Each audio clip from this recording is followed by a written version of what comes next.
Pero magkaiba ng note value sa approach. Okay? So at least may idea kayo ngayon na magkaiba pala kayo ng ginagawa. Si keyboardista, si bahista, si drummer, at si gitarista. At si singer, okay? Hindi mo lang pwedeng kanta niya. Bless. Blessed. Okay, ganun, di ba? Dodoble mo. Blessed be the name. May mga pinoprolong, meron namang staccato yung pagkabanggit. Pag sinabi staccato, putol-putol. Blessed be the name. Blessed be the. So, staccato yon.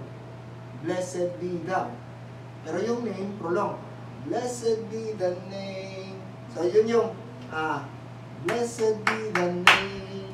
So, malamang sa malamang, ang pagbibilang niyan, okay, 1 and 2 and 3 and 4 and 1 and 2 and 3 and 4 and. So, kung makikita natin sa singer,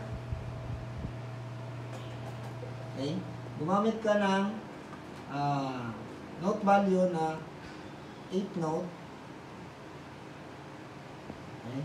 So, 1 and 2 and, okay. Ang kasunod, instead na ganito rin, ang ginawa, dahil papasok ko siya dun sa word na name, ang ginamit is half note, whole note, name. So, 3 and 4 and, half note pala, 3 and 4 and,